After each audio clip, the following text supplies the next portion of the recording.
Halleluja! Nilqawkom eżis aħwa. Halleluja aħwa ta' YouTube u Facebook nilqawkom il-lejla ġewwa River of Love għal-ikla speċjali oħra għar-ruħ. U meta ngħidilkom għar-ruħ letteralment. Għar-ruħ, halleluja. Poġġu bil-qiegħda eżis aħwa. Grazzi mule għaddejs. Illum ħankompli il-lezzjoni, it-talim, it-tfal. All right? Fuq il-lezzjoni li n-nies seri kważi klaċċur fija, fuq l-ispirtu, il-ruħ u il-ġisem. Ħammorru fl-iskritturi kjave, ċavetta, key scriptures, morru fl-ewwel Tessalonkin. L-ewwel Tessalonkin, ħankompli nitkellem issa-llum fuq ir-ruħ. Din hija jekk mister żball it-tielet jew ir-raba' lezzjoni fuq ir-ruħ biss. Jew nkella niffukaw fuq ir-ruħ. Ftakru kulħadd jgħid warajja x'inna nitalmu u x'għid l-Iskrittura. Jiena spiritu, għandi ruħ u ngħix ġo ġisem. Min jien l-ispiritu. X'jien ruħ. Fejn oqgħod? Fil-ġisem. Għaw xogħod minnkom qed tħallsu l-kera. Naħseb jien. Għax m'intomx tieħdu ħsiebu biżżejjed dak il-ġisem. Dak tiegħek eżi saħwa, tieħdu ħsiebu. Ħudu ħsiebu billi tagħtuh il-mistrieħ, tagħtuh jikel tajjeb u ta' xi eżerċizzju tagħmel ukoll il-ġid. Kalla jrid fil-lezzjonijiet li jmiss ħaniffokaw fuq il-ġisem għax issa ħankunu għamilna 15 il-lezzjoni fuq l-ispirtu fuq ir-ruħ u rridu nitkellmu naqra fuq il-ġisem ukoll. Mhux naqra, għax infatti l-iktar ħaġa, mhux l-iktar ħaġa, ħaniedu hekk. Imma hija l-iktar ħaġa li inti tara. Sewwa għalkemm nimmanifestaw ir-ruħ ħafna drabi, imma tkellimna fuqhom, please morru warawhom dawn il-lezzjonijiet. L-ewwel Tessalonkin kapitlu 5 għal dawk li jarawhom tista' tmorru fuq il-YouTube, qegħdin, morru fuq River of Love Christian Fellowship live streaming, mbagħad tmorru fuq il-selezzjoni fejn hemm it-titli differenti. Vers 23, 23, 24, 23. U Alla taslim iqaddiskom u jżomkom sħaħ bla mittifsa fl-ispirtu, fir-ruħ u fil-ġisem sa ma jiġi Sidna Ġesu Kristu fidilu Alla li sejħilkom u huwa jagħmel dan. Grazzi mulej. Ħanaqraħilkom bl-Amplified. Din hija skrittura kjave, a key scripture, biex tifhem tal-istudju. Dan huwa wieħed mill-iktar studji li jiena apparti li ħadd piċir nagħmel imma fil-bidu tal-Kristjaneżmu tiegħi huwa wieħed mill-iktar studji li verament enuni. Ħafna enuni. Illum ħanejdilkom xi ħaġa malajr. Meta taqra l-iskrittura bl-Ingliż, aħna dik tinqara spirit, soul and body. Xi kultant ħantikom eżempju. Il-Bibja hemm statements li jkunu statements ġenerali. Xi tfisser statements ġenerali? Statements ġenerali, pereżempju, jekk jiena ngħidilkom jiena Malta kollha kulħadd jafni ta'. Dak huwa statement ġenerali. Mhux fil-veru sens tal-kelma kulħadd Malta jafni. X'infatti ġieli ntqajt ma' nies jgħidu lina int min int qatt ma rajtek. Jiena ġieli rajtu ħabbejtek qatt ma rajt ma smajt bir-River of Love. Kif River of Love ma smajtx dawn l-affarijiet. Tgħix Malta? Tifhem? Mela kissirt li l-statement li Malta jafni kulħadd, mela mhux vera jafni kulħadd. Naf li jafuni ħafna u jafu ħafna b'River of Love, imma jekk noħodha fil-veru sens tal-kelma, le mhux kulħadd jafni. Jafuni ħafna. Jew nkella jafu ħafna bija ħanamlu aħjar. Bija li nafisti u mħabba televiżjoni jafu ħafna bija. Imma jekk jiena ngħidilkom għax Malta kulħadd jafni lili, Intom qed tifhmuni letteralment, qed tifhmuni statement b'mod ġenerali. Imma jekk qed nitkellem b'mod speċifiku u ngħidlek Malta kulħadd jafni ngħidli le ta' ma ħsibx li jaf kulħadd pastor mużika. Tifhem? Issa il-kelma ruħ fl-Iskrittura u spiritu meta jiġu intużati b'mod ġenerali, loosely, jintużaw interchangeably. Tifhmu titfisser interchangeably? Jiġifieri meta Pawlu qed jgħallem hawnhekk Pawlu l-ewwel Tessalonkini qed jgħallem.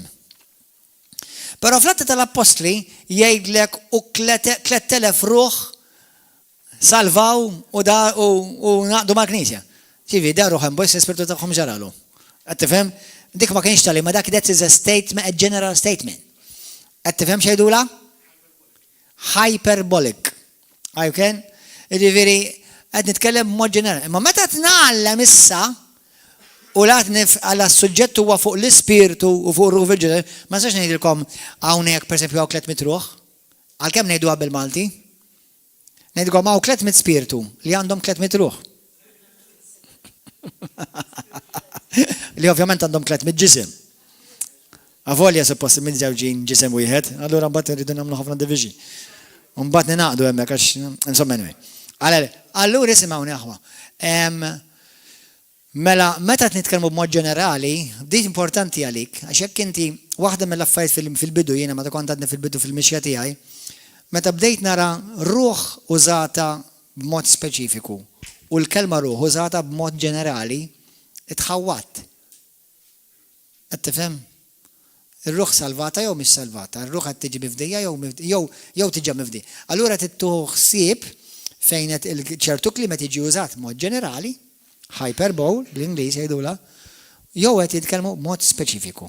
Dal-istatement huwa speċifiku. Tal-ewwel Tessalonikin kapitlu 5 vers 23 u 24. Immissa fejn ħanitkellmu fuq l-istudju tar-ruħ, illum ħankun speċifiku. Fejn il-kelma ruħ bil-Grik hija l-kelma suke. Okay, ġieli qedtilkom minn hemm nieħdu l-kelma psikoloġija. Infatti xi ħaġa interessanti di. Anka f'kuntest ta' kultura Maltija, meta xi ħadd għandu bżonn għajnuna, speċjalment fuq aġir, behavior, ifittxu psikologu jew psikologa għax jgħinhom speċjalment pereżempju bejn relazzjoni ta' żwieġ tal-miżewġin jew arajjes, whatever, jew anke bejn omm u bint, jew missier u ibn, jew whatever. Dik hija qed jitkellmu hemmhekk fuq l-aġir ta' bejniethom. Imma f'Malta, meta titkellmu minn punt di vista spiritwali, jgħidu spiritual director or spiritual leader. Allura, meta inti għandek, jiena nemmen l-ewwel m'għandek bżonn huwa li tiddilja mal-erja tal-ispirtu. Il-bniedem irid jitwieled minn ġdid għax inkella kull ma tagħmel traqqa il-pannu bil-qaraħmar. Sewwa, għax jekk inti l-ispirtu tiegħek għadu mhux imwieled minn ġdid, jekk alla għadu l-ispirtu tiegħu għadu ma jgħix fik, kull ma tagħmel huwa biss temporanju. Qed tifhem? Allura jiena nemmen l-aħjar għajnuna li tista' tirċievi hija l-ewwel hija spiritwali. Infatti, qed jiġini ħsieb bħalissa, ġilint għajt ma' nies li jfittxu għajnuna psikoloġika u ma fija xejn billi tfittex għajnuna psikoloġika, speċjalment jekk inti għandek psikologu jew psikologa li huma talla aktar u aktar, aħjar, sewwax ikollhom ċertu għarfien fuq l-ispirtu. Imma hemm nies li jmorru għand għajnuna għal għajnuna psikoloġika jew psikjatrika, moħħkom hawn. U jibqgħu maksin għax il-problema hija spiritwali. Għax pereżempju jiena ġieli ntqajt ma' nies li minn għalihom li għandhom problema psikjatrika jew psikoloġika, meta l-problema kienet demonju. Kienu oppressati bi spirtu. U la psikologu, u laqqas il-psikjatra ma jista' jgħinuh fih dak. Għandek bżonn il-Kristu. U l-Kristu ma jtijulekx raġel reliġjuż, jtijulek raġel jew mara ta' Kristu. Amen? Halleluja. Amen. Mela. Issa naraħ ilkom bl-Inglis di tal-ewwel Tessalonika 4 vers 23. Now may the God of peace himself sanctify you. Alla tal-paċi u nnifsu iqaddiskom true and true, kompletament. That is, separate you from profane and vulgar things. Jisseparakom minn affarijiet vulgari u profani. Make you pure and whole, jamlek pur u sħiħ. And lisimawa, undamaged. Bla damage. Consecrated to him, ikkonsagrat għalih. Set apart for his purpose, imwarra pal-iskop tiegħu. And may your spirit and soul and body, u l-spiritu u l-ruħ u l-ġisem tagħku, be kept complete. Mela the spirit, the soul and the body, il-spiritu, l-ruħ u l-ġisem ikun mażmum komplet. And be found blameless u jiġi misjub bla tmaqdir u bla teba u perfett fil-midġja ta' Ġesu Kristu Sidna. Wow. Halleluja.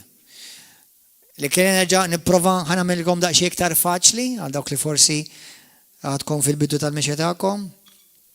Jiġifieri Alla tgħid li Alla jinteressaħ sew fl-ispirtu tiegħek, sew fil-ruħ tiegħek u sew fil-ġisem tiegħek. Ħanilkom xi ħaġa saħħa. Fl-iskrittura, xi darba taraw Ġesu jiddistingwi bej waħda u l-oħra rigward bħala jiena laqwa li inti titlob pija tista' tagħmel trid. Jiena laqwa li inti tkun spiritwali imma jekk trid jiena titpoġġi tkun poġġu tħobba u tħobbu jiena ma jimpurtax basta titlob basta tiġi l-Knisja. Jiena laqwa Ġesu ma jagħtina l-ebda minn dawn impressjonijiet. Ġesu jinteressaħ ftakar li Alla li lilek uħobbok bimħabba passjonanti li jiena u inti ma nistgħux noħolmu biha għad, imma doqnija. Ħalqek ta' spiritu, ruħ u ġisem.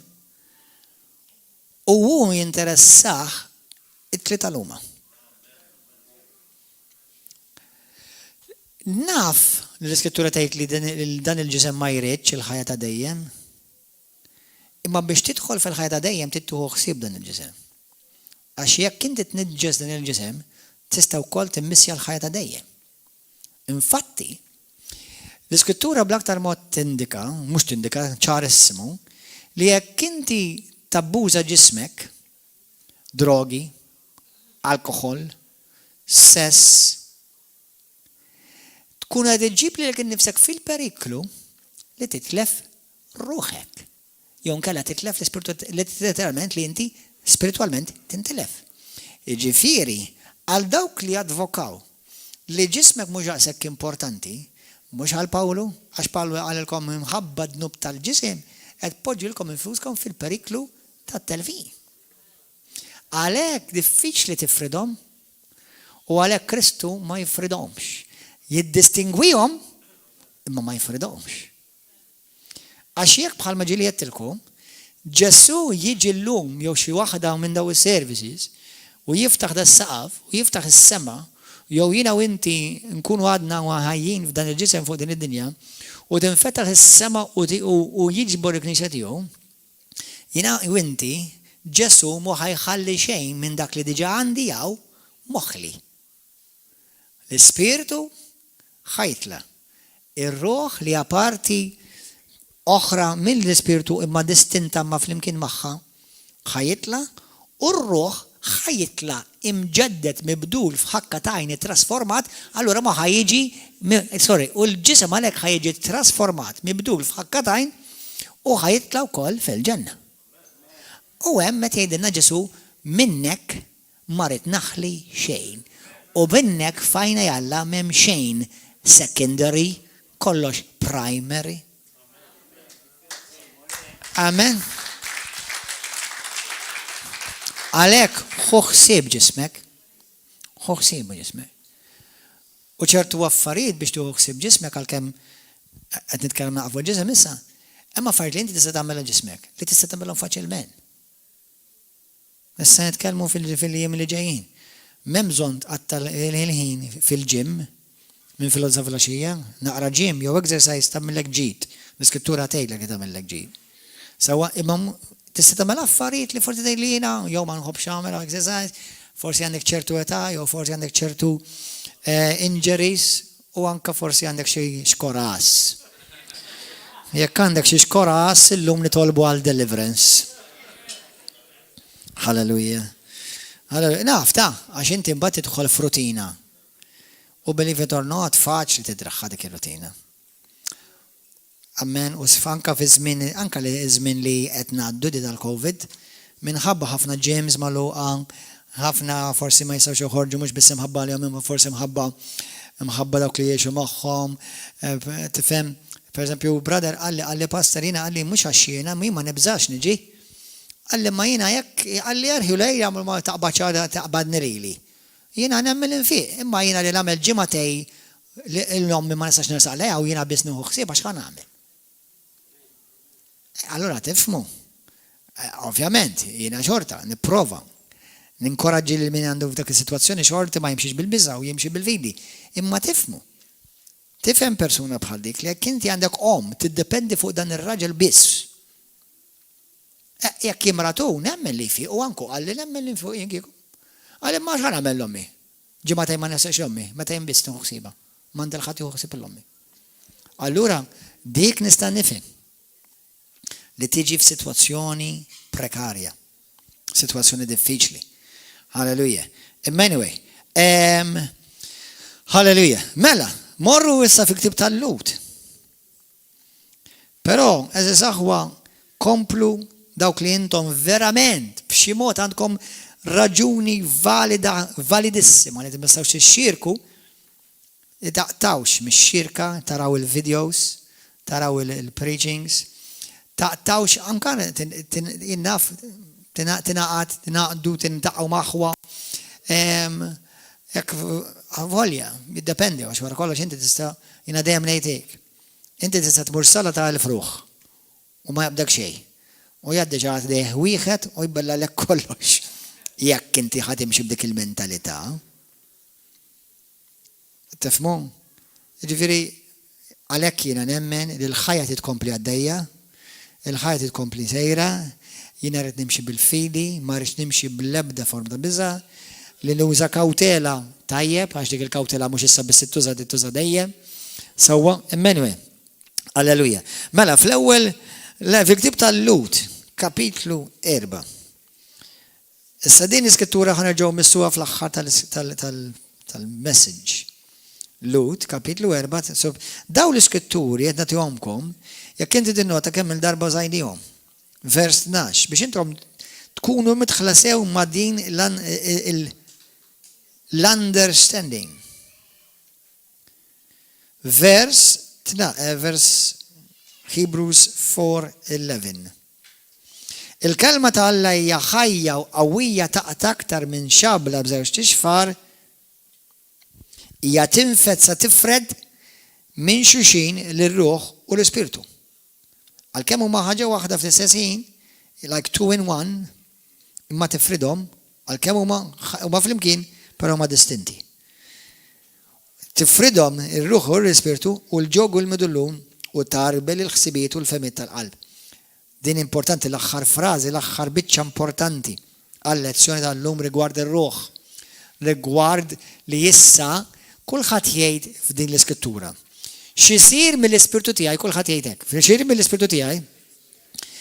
Kulħadd jgħidha mhux kulħadd jgħidha, x'isir mill-ispirtu tiegħi fil-Grik hija l-kelma numa Alla responsabbli. X'isir minn ruħi u ġismi jien responsabbli. Jekk inti tibqa' karnali, il-kelma karnali tfisser għadek baby, għadek immatur, għadek persuna faċilment taqa' għall-emozzjonijiet tal-ġisem u tar-ruħ. Dak int Alla jżommok kontabli. Għax int trid il-kelma tal-Alla tgħidlek tieħu kontroll int ta' ruħek. Imma liema int? Mela ħana nerġgħu ngħaddu skrittura malaj. Tieni Korintin kapitlu 5 vers 17, kulħadd jaf xi tgħid? Kull min jingħaqad ma' Kristu huwa kreatura ġdida. Kull min jingħaqad ma' Kristu sar kreazzjoni ġdida. Il-qadim għadda u issa daħal il-ġdid. Min l-imbiċċa minnek ingħaqdet ma' Kristu. Meta twilit mill-ġdid, inti twilit mill-ġdid spiritualment fil-ġisem ma twilitx mill-ġdid għalkemm għamillek ħafna ġid, ġismek ukoll rajt differenza fih, imma inti mhux fil-ġisem twilit mill-ġdid fl-ispirtu. Efesin kapitlu 4 vers 24, waħda mill-iktar skritturi favoriti tiegħi mill-1000 li għandi favoriti tiegħi. Halleluja, fejn tgħid ilbsu il-bniedem ġdid, amen, halleluja, li huwa ikkrejat u maħluq fi xbija ta' Alla qaddis ġust fi Kristu Ġesu. Put on the new man. Women, you need to put on the new man. Or else put on the new self. Put on the new self, which in the likeness of God, ġifieri bħal Alla, has been created in righteousness and holiness of truth. Maħluq ġdid, falla, fin-natura ta' Alla qaddis u ġust. L-ispirtu tiegħek dak. Halleluja. Mela, bl-aktar mod ċar, aħna Ġwanni kapitlu 3, kull min jitwilet mill-ġdid issir kreatura ġdida huwa maħluq mis-sema. Tieni Pietru kapitlu 1, vers 4 u 5. Li aħna issa permezz ta' dawn il-wedid glorjużi, il-word glorjużi li rċevejna, permezz ta' dawn il-wedid li rċevejna fi Kristu Ġesu, issa qed nieħdu sem minn natura ta' Alla. Issa l-Ispirtu tiegħi huwa l-istess DNA ta' Alla. Alla l-ħalliq, jien il-maħluq. Alla l-kreatur, jien il-kreazzjoni. Imma l-istess DNA. Amen. Infatti bekk biss Alla jista' jikkomunika mal-Ispirtu tiegħek, għax l-Ispirtu tiegħek sar parti mill-istess DNA tiegħu. Amen. Mela rigward fuq l-Ispirtu, jiena u inti nafu li l-Ispirtu tagħna huwa perfett, ġust, bla teba, bla dnub, bil-fors, għax l-Ispirtu qaddis jgħammar fih. U li ma kienx qaddis, kieku l-Ispirtu tiegħek ma kienx ġej minn Alla, Alla ma jistax jgħammar fik, kieku jifqak. Amen? Għalhekk l-Ispirtu tal-Alla jista' jgħammar fl-Ispirtu tiegħek għax huwa l-Ispirtu li wieled minn Alla. Jiena u inti mwilda minn Alla. Intom ġejjin minn Alla uliedi. L-ewwel Ġwanni 4 vers 4. Amen, aħna ġejjin minn Alla, aħna mwilda minn Alla. Kull min hu mwiled minn Alla jeleb id-dinja, jeleb id-demonju, jeleb ix-xitan. Imma xi kultant tista' tkun imwieled minn Alla u ma tistax teleb lilek nifsek. Għax issa fejn jidħol ir-ruħ u jidħol il-ġisem, speċjalment ir-ruħ, jidħol l-ego, il-jien. U li inti titissallab, mux l-Ispirtu, titissallab il-jien. Amen. Għalhekk inti l-Iskrittura tgħidlek Romani kapitlu 13 vers 14 għandekun, fejn tgħid ilbsu il-ġisem il-Ġesu Kristu. Marru wara malaj, għajna raw di malaj, għax vera sabiħa. Romani kapitlu 13, din issa taġġet bil-Ispirtu tiegħi, ġifieri ħanna kienx korrett. Ejwa, praise God, 14, ejwa, memorja tajba, thank you Lord, il-batteri ċarġijata. Vers 14. Imma ilbsu l-sidna Ġesu Kristu u ħallukom mill-ħsieb tal-ġisem u l-ġibdiet tiegħu. Mela iktar ma jiena naħseb u npoġġi ħsibieti fuq Kristu, fuq il-kelma ta' Kristu, jiena ħanatin aswissa għal-ġisem, għall-emozzjonijiet. Illum jiena fuq il-fej, il-beraħ, għamil skrittura, għamil fazi. U għettak, isma, ħanida bil-Inglis. Every time you react in your emotions, you fail to act on the word of God. Għal ġenida. Every time you react in your emotions, you fail to act on the word of God. Kull darba li jiena naġixxi fl-emozzjonijiet tiegħi, karnali speċjalment, jien qed nimmissja li naġixxi fuq il-kelma tal-Alla. Tinelkom għaliex? Għax il-kelma tal-Alla l-Bibja u l-ispirtu tiegħek imwieled minn Alla jitkellmu l-istess lingwa. That's a powerful truth. L-ispirtu mwieled minn Alla fija jitkellem eżatt l-istess kelma tal-Bibja. Issa, ma nafx li ma verżjoni jekk hux NIV jew King James jew New King James, imma jitkellmu l-istess Bibja, l-istess kelma. Għax l-ispirtu tiegħek li huwa mwieled minn Alla huwa l-istess spirtu li nebbaħ il-kittiba biex jikbu l-kelma tal-Alla. Issa, just parantesi, ma jmur xi ħadd jaħodni fuq dik il-frażi u jibda jżid mal-Bibja. Ma tistax. All right? Ma tistax iżid ma dak li hemm miktub. Però tista' tikber fir-revelazzjoni tal-xi hemm miktub. U jekk nikbru fir-revelazzjoni ta' xemm miktub, eżi saħwa niddominaw id-dinja mhux bil-gwerra, mhux bil-bombi, bil-qawwa tal-Alla. Halleluja, grazzi mulej. Grazzi Ġesu.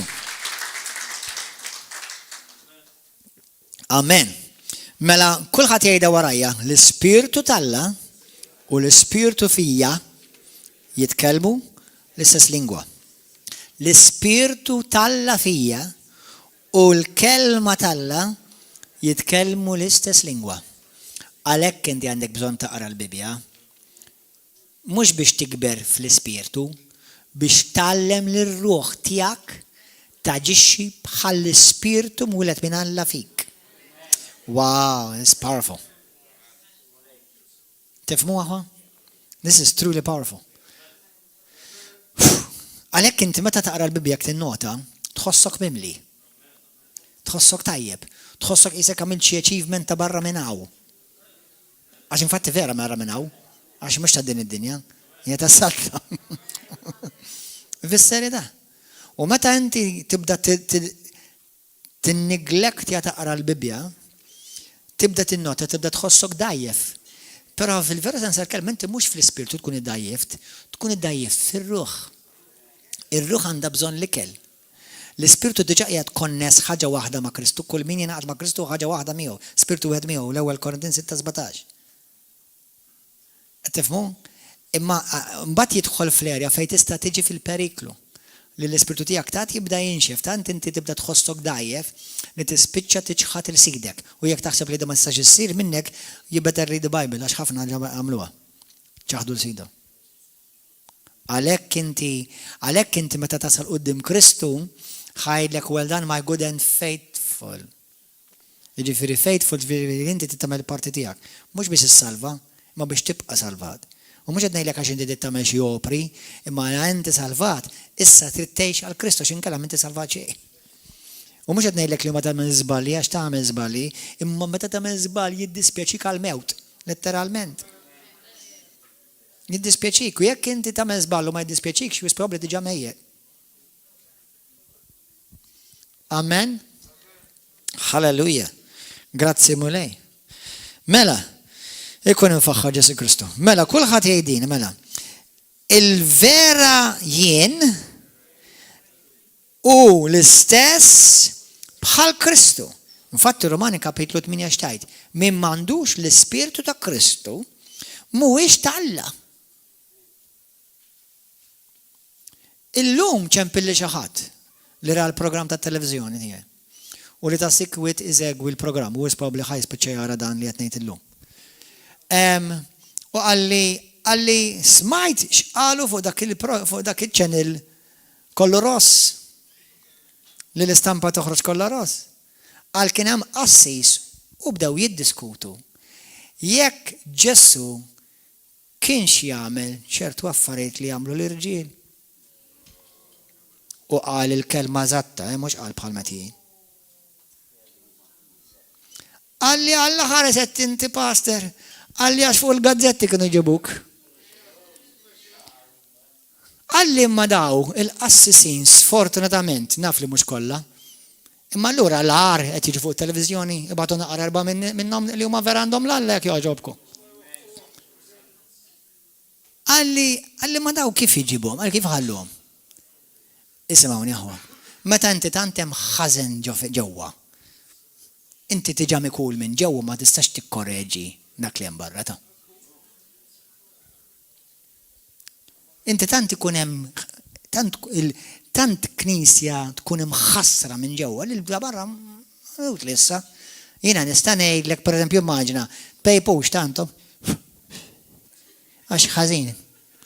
Insomma, mbilit buja jibna.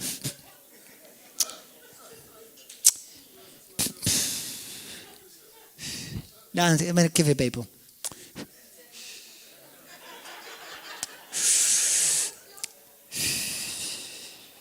Nispera mux għabad il-ħat minnkom l-abtidet biex pejjib. By the way, għatma pejjib, teġibiri. Għalmenu intenzjonalment għatma pejjib. Meta kien hemm xi ħaddejja ġeneralment naħrab ngħidu hekk, jew waqqafhom. Imma daw l-affarijiet qed jiġru f'pajjiżna. Kif inti bniedem, kif daw l-affarijiet jiġu permessi. Mhux għax aħna ngħixu vera f'pajjiż li kulħadd għandu l-libertà tal-espressjoni, ma dan huwa dan huwa skandli. Imma jiena li kieku jiena l-isqof tal-Knisja Kattolika sewwa, kieku jiena l-ewwel il-daw inneżżalhom il-bieshom u t-titlu tagħhom instantanjament. Allura jiena l-biċċa xogħol mhux ħanejdilkom da inti bħal meta ħanejdilkom ħajdu kif inhi. Bit-tajjeb u b'ħażin tagħkom intom tagħmlu x'tagħmlu jiena niblaħħa tafu. Issa jiena minn rigward ta' tagħlim u nispera minn rigward tal-eżempju nipprova nimxi sef l-eżempju fi Kristu anke fit-tagħlim ta' Kristu. Jiġifieri intom bit-tajjeb u b'ħażin tagħkom il-passer hekk qed jgħalmek. Allura fuq daw ma jgħidhomx dan l-isqof hekk qed jgħalmek lilek.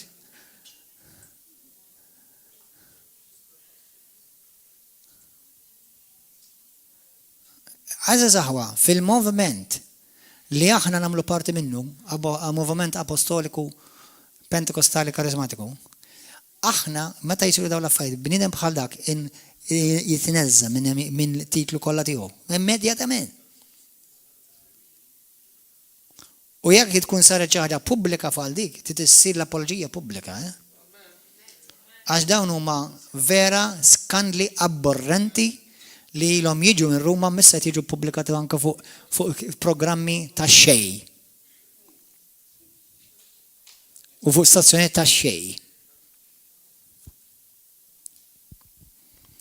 U jalla jkun hemm xejk waħda nobis. Għax daqt naħseb. Daqt. Anyway. Hallelujah. Xaru kaza tal-biża. Jiġħdu bħalma jġud fl-iskrittura. Jiġħdu b'emilhom lil sidhom stess. U ma jafux li hemm għalihom lesti l-abbisti tal-infern. Bħalma kien hemm anġli fil-ġenna u llum qegħdin fl-abbisti tal-infern. Ħajkun hemm nies li xi darba bdew ministri u llum saru ministri ta' Satana. Tiċċassaw b'xejn. Anyway, hallelujah. Grazzi Ġesu.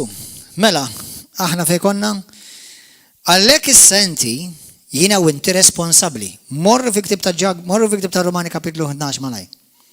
Romani 12. Qed titalmu xi ħaġa żgħażagħwa. Nitlobkom l-aħwa għal ħnina ta' Alla, offru ġisimkom sagrifiċċju ħaj. Di issa nitkellmu l-ġimgħa d-dieħla bl-ħnina ta' Alla fuqha. Imma min joffri ġismu? Min? In-nanna toffrilek ġismek? Il-mami? Int l-ispirtu mulad miġdid, int trid toffri ġismek? Pass, mulej, please, ħud li ġismi, ikkontrolla. Le, ġismek inti tuħu zibu, mux il-mulej. Għalek għat jgħilek inti joffri ġismek. Infatti, believe it or not, f'Romani kapitlu 6, u jekk kalla rridhom bad nitkellmu fuqha, Pawlu jgħid intom offru kull membru li hemm f'ġisimkom biex ikun membru qaddis. Issa jista' jkun xuftejk. Jista' jkun il-sin jkun naf li hawn ħafna li għandhom bżonn li sinhom jiġu offrut il-Kristu. Sewwa jista' jkun xi organu sesswali li qed jikkontrollak ħajtek. Sewwa jista' jkun widnejk għax inħin kollu tisma' l-ħmieġ. Jista' jkun xi jkun għajnejk għax ma tistax taqla għajnejk minn fuq affarijiet li taf li Alla jabborri. Sewwa jista' jkunu idejk għax li tara taħt fuq. Sewwa mela kwalinkwa membru f'ġismek li qed itik il-problemi. Pawlu jgħidlek offriħ il-Kristu. Jekk titobdil Ġesu minn flok taqtaw barra, nħalli f'idejk għażalin.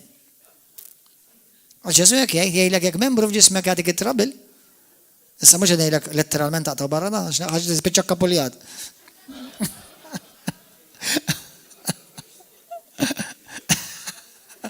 Taqta dil-parti, taqta dil-parti, ħanġibuk ġa kaxxa.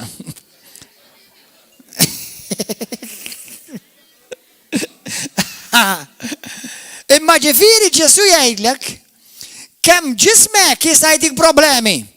U vera ħafna jaħsbu fis-sess li bħala problema hija l-membri sesswali, ma ngħidilkom aħwa kemm nisma' problemi u kemm jinqala disgwit u tifrik fi-familji, f'relazzjonijiet, fi żwiġijiet imħabba dan il-membru tant lil-sin. Kemm jaqilgħu gwerer minħabba lil-sin? It-tieni gwerra ma nqalax għax Mussolini ma ħamma Hitler ta' fis-sodda.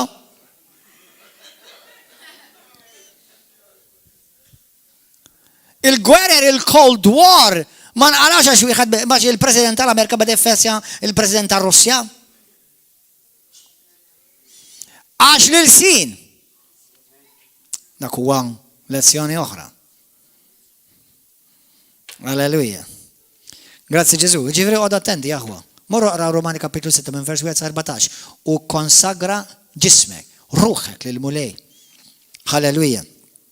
Mela, aħna nofru lil-ġismna qaddis. Joġob il-Alla, mela Alla jrid u jrid uħossu komdu f'ġismek. Ġifri l-qima spirituali ta'kom. Nixtieq niftaħ ma mhux ħaniftaħ. Timxux ma' xejra ta' din id-dinja. Iżda nbidlu skont it-tiġdid ta' femitkom biex isseħilkom tarfu x'inhi r-rida tal-Alla. X'inhu tajjeb, xi joġbu u x'inhu perfett. Il-fema tagħkom, il-fema tagħkom il-ġeddu il-fema tagħkom jiġifieri kif tifhmuha, kif tarawha, tibdew tarawha differenti. U kif ħanġeddu femitna? Kif ħanallem lili nnifsi bil-qawwa tal-Alla li hu tagħni stess, bil-għodda li tagħni hu stess, nallem lili nnifsi, kulħadd jgħid jien responsabbli. U mhux inti tgħid jien responsabbli għalik jiġifieri, inti responsabbli għalik. Jien responsabbli x'nagħmel f'dan il-ġisem u jien responsabbli kif jien naġixxi fl-emozzjonijiet, fir-raġir tiegħi, l-aġir tiegħi. Per eżempju, is-suke, meta ngħidu suke ruħ, bl-Ingliż jgħidu renew of your mind, not renew of your brain. There's a difference between brain and mind. Renew of your mind jiġifieri fl-aġir, fil-ħsibijiet, fir-raġunamenti tiegħek, il-feelings, il-kuxjenza tiegħek. Il-kuxjenza tiegħek, l-emozzjoni tiegħek, kulħadd ġejda warajja. Meta jiena ġaġixxi fuq l-emozzjoni, irrid nirrabja, m'għaddiġ tiegħi telali, bdejt il-sini, bdejt nillaxkaħu, bdejt insawwad bih.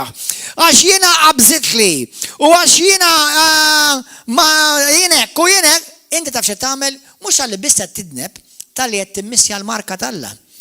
Għax inti m'intix taġixxi skont, number one, skont l-ispirtu mgulet meġri tiegħek. U t-tieni skont il-kelma li inti suppost qed tiġi mġedded biha kuljum. Għalhekk għandna bżonn il-Bibja. Issa saħwa nisimgħuni, dak kollha qed tisimgħuni, dak kollha li intom parti mir-River of Love. Iqaf għamel dannu lilek innifsek. Aqra il-Bibja kuljum. Kuljum! Issa xi kultant jiena jkolli ċans tiegħek, xi kultant ikolli ċans għadej u xi kultant ikolli ċans kwarta. Imma importanti li kuljum taqra ftit il-Bibja. Kuljum! U ħalli l-Bibja tkellmek. Halleluja, għax dik ħatibdlek, morru ġakbu kapitlu 1.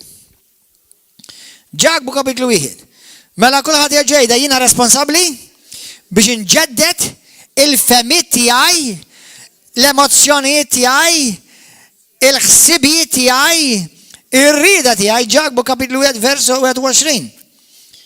Halleluja. Praise and worship. Etilu waħda, please, jekk joġobkom. Piano. Isimgħu kemm qawwija din. Meta inti isimgħuni aħwa, kemm importanti li aħna nixxierku, kemm hija importanti li inti tiġi l-fellowship. Għax inti qed titgħallem tfiq. Alla ħanejdilkom aħwa. Alla jista' jfejqek, nafu, rajna kemm il-darba, il-Bibja titkellem fuq il-fejqan. Imma inti taf li inti tista' tfejqa għalek innifsek. Taf li inti meta titgħallem tibbaża fuq il-kelma tiegħek, fuq il-kelma talla, u taqbad il-kelma talla u tikklemja fuqek, inti qed tfejjaq li kien nifsek bil-kelma. Taf li l-Iskrittura tgħidlek fil-Proverbi kapitlu 4 versu 24 sa 21 tgħidlek li l-kelma hija mediċina. Il-kelma hija fejqan. Allura meta inti taqra l-kelma, timmedita l-kelma, inti qed tfejjaq ruħek. Ħanejdilkom aħwa. Għaw ħafna minnkom u ħafna li qed jaraw din il-programm fuq televiżjoni, fuq il-YouTube, fuq il-Facebook. Li għandkom bżonn fejqan f'ruħkom. You have an injured soul. Your soul is injured. Aħna kollha kemm aħna injured. Kollha. Ara spiritualment intom kollha perfetti fl-ispirtu. Imma kollha kemm aħna qed niġu mfejqa fir-ruħ. Min abbandonaħ il-papa, min abbandonatu l-mama, min ġibbulijat, min ġi abbużat, min ġi abbandonat, min ġi sofra ħafna inġustizzi, min ra ħafna taqlib, min ra ħafna odju, min kiber f'ħafna faqar, min kiber f'ħafna lussu, imma ma miudda d-dijuna dem il-xol, dawma kolla jikkontribuxxu li hemm ħafna uġieħ fir-ruħ. U r-ruħ tiegħek qed tiġi mfejqa permezz li inti taqbad il-kelma u timmedita, titkellem fuq, titkellima fuqek, tiddikjara fuqek. Letteralment tgħid il-kelma titkellem lilek innifsek. Ħalet, inti qbad il-kelma u kellem lilek innifsek. Inti spiritu qbad il-kelma u kellem lilek innifsek ruħ. Għattifmu? Dan hija xi ħaġa mhix ġdida, din hija xi ħaġa mill-Iskrittura, halleluja, għax Pawlu jagħmilha, Pawlu jgħidha di sewwa li aħna l-kelma tal-fidi naqbduha, nemnuha u nitkellmuha. Salmi, fis-Salmi wieħed disejn li ħafna minnkom tiddikjaraw fuqkom kuljum. Xejn Salmi. I dwell in the secret place of the Most High. I say to you, O Lord, you are my refuge. I say, jiena ngħid lill-mulej, jiena ngħid, il-mulej huwa il-mulej tiegħi bil-Malti ma nafx bl-Ingliż nafa. I say to you, O Lord, you are, mela I say jiena qed ngħid fuq innifsi. Qed inġeddet ir-ruħ tiegħi, qed inġeddet il-ħsibijiet tiegħi. Mela minn fuq inħalli l-ħsibijiet tiegħi jiġu iggwidati mill-news, mit-channels li huma maħkuma mill-ispirtu tad-dinja, qed inħalli l-ruħ tiegħi jiġi dominat mill-kelma tal-Alla, allura jiena nfakkar li l-nifsi. Halleluja. Amen. U hekk ir-ruħ tiegħi tibda timmatura u mhux niġi faċilment karnalment naġixxi għal kull ħaġa, kull qarsa li kolli. Meta inti tissib ruħek kull qarsa li kollok toqgħod taġixxi, għandek problema, għandek ruħek dajfa. Għandek u qed tagħmilha diffiċli lek innifsek. Halleluja. Mela rajna aħna, grazzi Ġesu, Ġakbu kapitlu 1. Vers 21 narawha. Neħħu għalhekk minn fuqkom min jagħmilha di? Min neħħi minn fuqkom? Inti spiritu neħħi minn fuqek kull ma huwa mniġġes. Kull fdal ta' ħażen, min jagħmlu da? Kulħadd jolli dejlu jiena mulej bil-qawwa tal-kelma tiegħek għandi l-qawwa inneħħi minn fuq ħajti dak kollu li mhux ġej minnek. Ġbirnut li toqgħod tgħidlu Lord, ħud li sigaretti, mulej, ħud li droga. I'm sorry, I don't smoke, son. Le, inti neħħi, inti jaqta, inti x'ifisser u jaqaf għamel skużi. Għax inti kapaċi permezz ta' Kristu Ġesu. Halleluja. Qed tifhmu għalhekk jiena u inti ma niskuża għax dak kollu bħalma tgħidlek l-Iskrittura dak kollu li għandna bżonn biex ngħixu ħajja bħal ta' Alla tajunna issa. Min issa għalhekk povru intu povru jien. Jiena qatt ma għamilt xi parbuljata u ngħidlu ma x'int mulej li naf li mhux hu. Jien. Anke meta jekk qabżhom li l-mara jew qabżhom li tfal jew xi wieħed minnkom. Sewa, ma ngħidlux għax dak, le għax jien. Anke meta jkun hemm xi wieħed aħdar jew xi wieħed kannella jew xi wieħed blu jew xi wieħed aħmar u jiġu jgħidu l-paroli fil-vojt, jekk naġi xi ħażin, jien nieħu tort mhux hu. Għax inti għandek kull seta kif taġixxi għax il-kelma qiegħda f'qalbek, qiegħda f'fombok u tista' tużaw tutilizza għax il-kelma hija xabla u l-ewwel ma tinfedi għalilek. Mbagħad ma nibqgħux Kristjani karnali, mbagħad nibdew nixbħu Alla mhux biss l-Ispirtu, illa kif jitkellem da. Illa kif jaġixxi ara ħlaqas ħalih. Ara ħlaqas qisu ma ġaralu xejn. Jiena daf nieħu pjaċir. Mhux meta xi ħadd jgħidli ma mhux anki inti tiżbalja. Erġa' tfakkartni li niżbalja. Le mhux jekk nieħu pjaċir. Inti taf nieħu pjaċir. Meta xi ħadd jgħidli passer issa kemm jaqlawlek kif ma tgħid xejn. Qisu xejn mhux għalik. Għax fil-versan sel-kelma hekk suppost, qisu xejn mhux xejn. Meta Kristu għalawlu t-tamal, għajruħ, zabilħuħ, x'għamel? Zammajneħ fuq Ġesu Kristu, fuq il-Missir. Zam fommu siket biex ma jednibx. U kompli jfaxħal il-bulej, il-Missir. Kompla jizom mal-kelma tal-weda tal-Missir. U ma waqax! Anka meta ġismu kien sar kapuljat ma waqax għal-ġibdit tal-ġisem tal-emozzjonijiet. U jina u inti ngħidu li aħna nixbħu l-Kristu ftakar.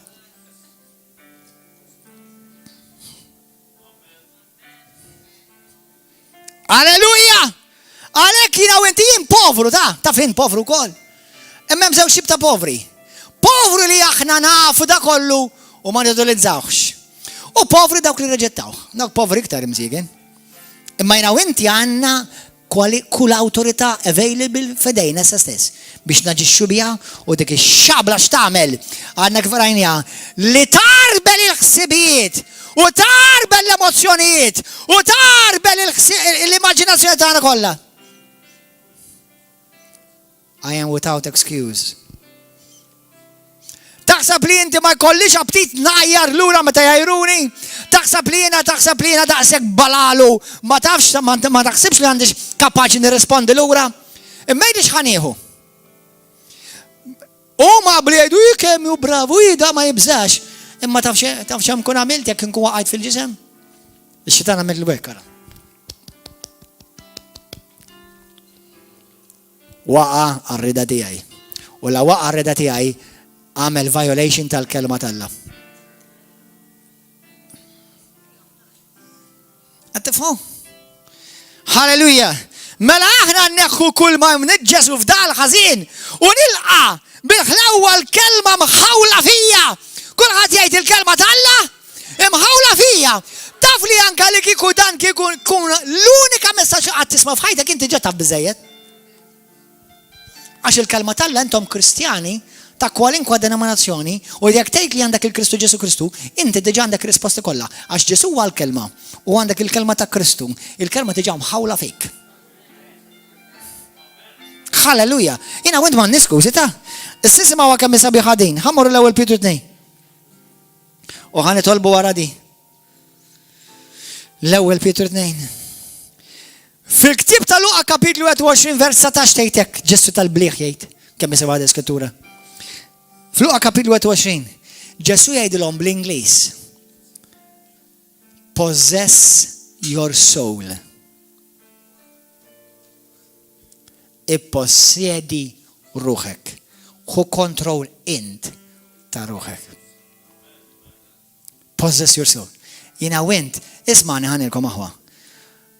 Jiena nħu pjaċir ngħinu brother u sister, Imma jekk għandek tiġi għall-istess għajnuna wara 4 snin, 5 snin, 6 snin, 7 snin, 10 snin, qalbi, you know what, you have a lazy soul. U inti tridni li namillek dak li inti supposilek tamillek il-nifsek snin. U jena ħaniqaf miegħek, dan. Nazzid, għaw ħafna aktar lil min għandix nitħassar. Kemm ħandum naħdem miegħek l-istess ħaġa. Stop it! Għabad il-kelma tal-lakura u għagġiċi fuqa! Iqaf għamel skużi għax jina kont imrobbi ħażin. Anka jien, li minn kien imrobbi tajjeb. Għax anka minn kien imrobbi tajjeb ukoll isiblu xi mankament x'imkien. Minnu tajjeb. Għax jien tikkellek papa u mama, so what? Jiena naf mi għandu kellu mama u papa u xorta mimsik. Il-papa qatt ma raħ, jew qatt ma qallu I love you. Jew kellu mama, il-mama tiegħu jien naf forsi vera kellha mama. Jon kalla xaħat passa xina ma kelli ġenitur. Għandek raġun, ibsa, immissa għandek il-ġesu. Issa da kollu li għandek bżon, il-Biblia tajlek ġimoti li lek. Kull ma għandek bżon, ta' tajlek. Għalek il-bnidem ma għax minn flok jifittex biex jikber, jifittex biex min jaraxlu l-iskuza. Issa, mux għad nejdilkom ma tkunux kompassjonali u ma tejnux il-min għandu bżon, imma tibboderjani, Iva, li wara ħafna snin għadek tiġi bl-istess skużi, Iva tibboderjani. Infatti, għanda tibboderja lilek iktar billi lili.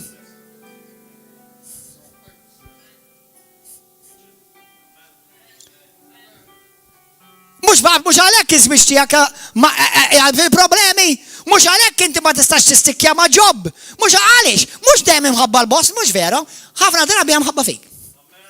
Naf li forsi għaw min, forsi jinnaf, ħalsi ma jiffansjawx, dik nifamma dik kull imkienu kullħat jaddi minna, imma ma tistax li kull ġob egg.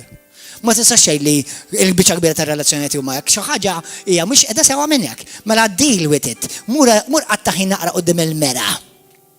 L-iskrittura tejlek ġabu kapitlu għati għal-kelma talla, u ħalli għad bidlek.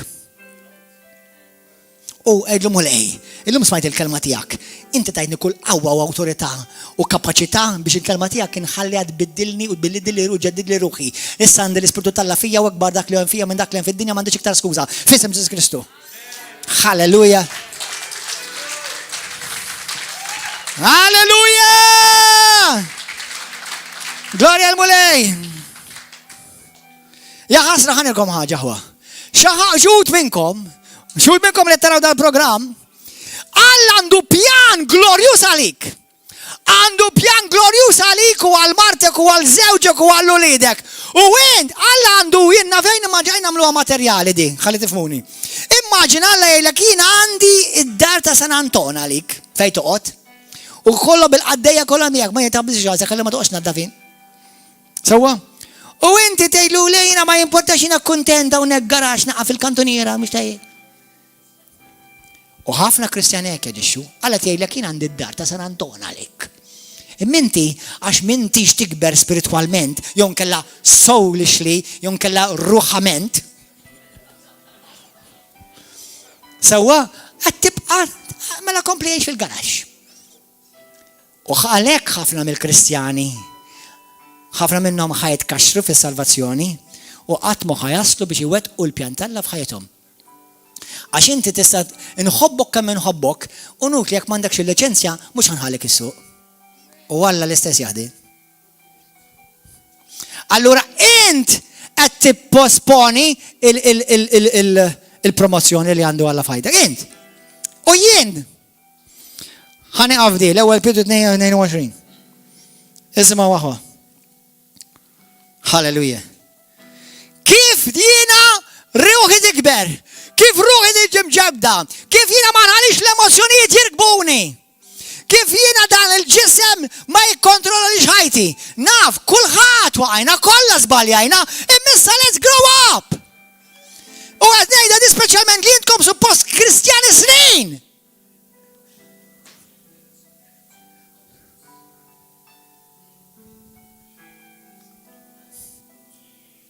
Mhux qed titkellem ma' xi erba' tal-kindergarten. ċertu nies ja ħasra, Kristjani ta' ħanejda mod ġenerali, minflok huma asset għas-saltna huma liability. Stop Stop it. Repent in Jesus' name. Changed. Be changed. Change is possible and change is available. And make that day today in Jesus' name. Hallelujah. Vers 22 u ħan nispiċċaw u ħadd ma jaħrab il-barra. Hallelujah. Isma'wa. U l-ewwel Pietru 2 li kien ma għamel l-ebda dnub. U ma ebda ma nstab fommu. Meta jruħ ma weġibx bit-tajjir. Meta bata ma ddiċ imma fidejn imħallef ġust. Gloria li mulej. Istaraw xi tgħidu kol simili. Fl-ewwel Pietru 22. U ħan nispiċċaw di. Intom naddaftu rwieħkom, min naddaf irwieħkom?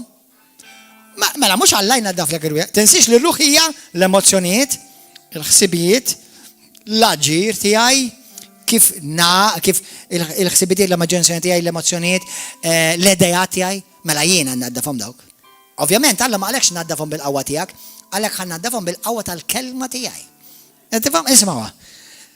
Nintom natfu rwieħkom billi toqgħodu, tobdu ġifieri il-kelma tal-verità. Dan. Hekk. U meta jiena nagħmel hekk u nħalli l-kelma tal-Alla tinżera f'qalbi u jiena naġixxi fuq il-kelma tal-Alla, għalhekk aħna kelma tal-fidi, għal-għala u jiena minna. Full stop. That's it. Il-kelma bil-fidi. Il-kelma tal-fidi. Il-kelma miktuba, ek edha tgħid u jiena naġixxi fuqha. That's it. Il-moment li nagħmel hekk ħanara transformazzjoni. Halleluja! Gloria lil mulej. Umu bil-wifa. Halleluja. Grazzi Ġesu, kulħadd jolli deħi il-mulej. Min qalbek jgħidlu dit-talba warajja issa stess. Jekk inti tara dal-programm, jekk dan il-messaġġ u l-mulej kelmek messek u challenge-jak. Għidlu grazzi. Irringrazzjah minn qalbek għax Alla jrid ibidlek biex inti tkun iktar bħalu kuljum. Għalhekk il-Bibja tgħidlek li aħna niġu trasformati minn ġbija għal bija minn spiritu għal spiritu permezz tal-Ispiritu Santu, permezz ta' aktar ma jiena nżomm għajnejha fuq Ġesu fuq il-kelma tiegħu iktar nitbiddel. Halleluja. Kulħadd jgħid talba warajja. Illum issi qadis. Grazzi tal-kelma tiegħek. Permezz tal-grazzja tiegħek int salvajtni. Ġesu inti s-sit, inti l-mulej u inti s-salvatur tiegħi. M'intix biex is-salvatur tal-ispirtu tiegħi, imma inti wkoll is-salvatur tar-ruħ tiegħi u ta' dan il-ġisem tiegħi. Għamel minni mulej dak li trid int. Bħalma qalet Marija Sidi, ħajsir minni skont il-kelma tiegħek. U millum il-qudiem ħanħalli l-kelma tiegħek mulej iġġeddid li femti, ħsibieti, klemi, kull membru f'ġismi li mulej li iġelni nidneb kontra tiegħek. Illum inrażnu, illum naqbad il-kelma tiegħek u nikklejmja fuq ħajti. Nagħti glorja u tifħir mulej. Li permezz tiegħek biss Ġesu jiena llum salvat. Mhux bil-qawwa tal-bniedem, mhux bil-qawwa tal-ġisem, ma bil-qawwa tal-Ispirtu qaddis tiegħek u l-kelma qaddisa tiegħek. Ġesu, invadili ruħi, ġismi u kolni kemin bil-preżenza tiegħek. U użani għal-glorja tiegħek. Aħfilli fejn jien fittix l-iskużi, fejn fittixt mulej las. U fejn jien waqqaftek, fejn jien nikkittek. Millum il-qoddim. Grazzi li inti qed tammaturani u qed ġibni nixbaħ dejjem iktar fir-realm tar-ruħ lil Sidi Ġesu Kristu. Għal-glorja tiegħek missier. Amen. Għatu ċabxiba kbira lil-mulej. Halleluja. Jekk inti qed tara dan il-messaġġ, inħeġġek aqra l-Bibja kuljum, Ejja naqat ma ġewwa l-Knisja ħajja apostolika Kristjana Pentekostali River of Love kull nhar ta' 4 u nhar ta' 6 fis-7 ta' filgħaxija u l-ħadd fil-għodu fl-10. Il-bqija il-paċi miegħek, il-mulej kompli birkek u jużaka glorja tiegħu. Halleluja.